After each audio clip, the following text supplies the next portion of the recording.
इहो जेको हिकिड़ो सानियो पेश आयो आहे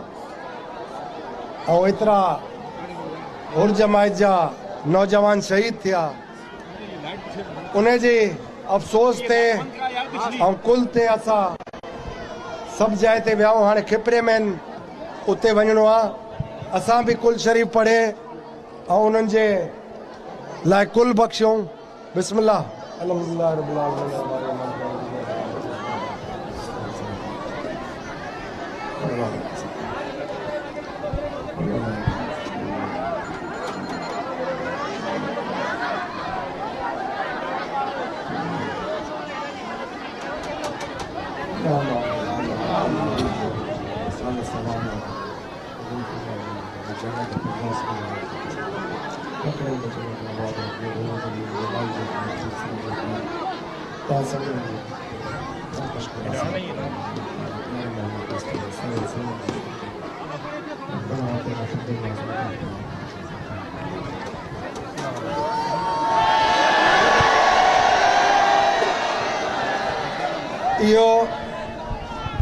इहो मां गुज़ारिश करंदो अलाए मौक़े सां त तव्हांखे असांखे कंध खणी हणणु खपे कंध हेठि करे न पर मथे खणी हलणु खपे। शहादत हिकिड़ो रुतबो हूंदो आहे इलाही मुश्किल सां हासिल थींदो आहे सो असांजा शहीद आहिनि असां सां गॾु आहिनि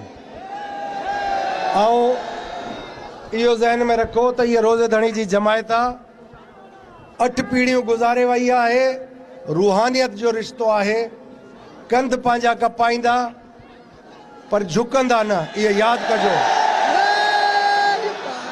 तो हाणे इलेक्शन लाइ तव्हांखे पाण ख़बर आहे जीअं तव्हां गुलाब जा गुल आहियो तव्हांजो निशान बि गुलाब जो गुल आहे भरपूर तरीक़े सां दोस्तनि सां पाड़े वारनि सां चङो हिकिड़ो रस्तो रखी इलेक्शन वारे ॾींहुं भरपूर तरीक़े सां पंहिंजी कामयाबी ज़ाहिर तौरु ॾेखारियो त अॼु बि सांगड़ हुर जमायत जो आहे। तव्हां सभिनीनि जी वॾी महिरबानी इहो इलेक्शन तव्हां कामयाबु थींदो ऐं इंशाअल्लाह ख़िदमत कंदो ऐं इन शहर खे पाड़े खे घिटनि खे बाक़ाइदा तव्हां संवारींदो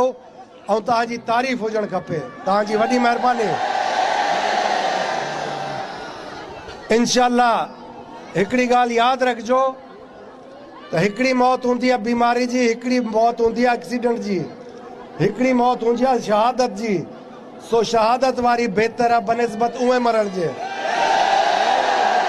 इन मुल्क में हमेशह तव्हां हुर जमायत पाकिस्तान जी सरहदनि खे हमेशह हिफ़ाज़त लाइ दिफ़ा करण लाइ सरहदुनि ते विया आहियो उहो हिकिड़ो पाकिस्तान जे लाइ तव्हां पंहिंजो हिकिड़ो मोहबत ॾेखारी आहे जज़्बो ॾेखारियो आहे।